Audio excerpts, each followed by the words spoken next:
26/2018లో ఈ న్యూస్ మీరు చదివి ఉండొచ్చు. That Christians did not participate in freedom struggle. BJP MP గారు అంటున్నారు క్రైస్తవులు భారతదేశము స్వతంత్ర సమరంలో వాళ్ళు పాల్గొనలేదు అని అంటుంటారు.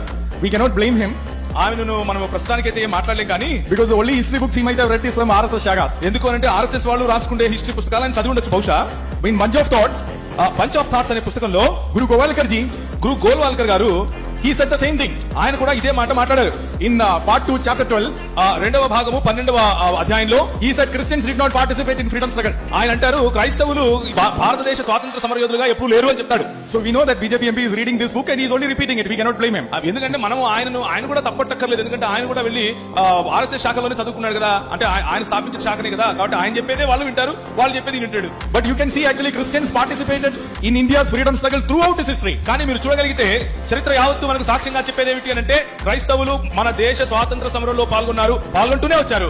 Just to give some examples, కొన్ని ఉదాహరణలు మీకు చెప్తాను. in 1887 1887 in the third annual congress, మూడవ వార్షిక కాంగ్రెస్ సభలో 15 Christians participated as the delegation. 15 మంది క్రైస్తవులు డెలిగేట్స్ గా పాల్గొన్నారు.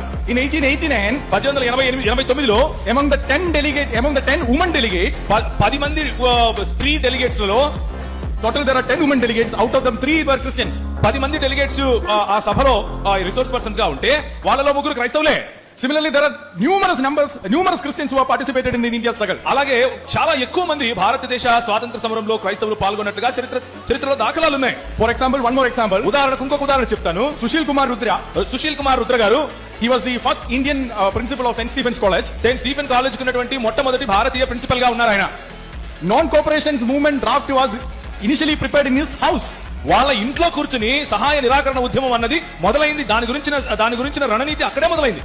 In his house they prepared it for that non-cooperation movement. సహాయ నిరాకరణ ఉద్యమం అన్నది వాళ్ళ ఇంట్లో కూర్చుని రూపకల్పన చేశారు. But we are going to look at more than mere, instead of looking at the number of Christians who participated, ఎంతమంది క్రైస్తవులు అందులో భాగస్వామ్యం పొందారు అన్న దాన్ని చూడటం కంటే కూడా we will look at how Christian missionaries prepared the ground for Indian nationalism.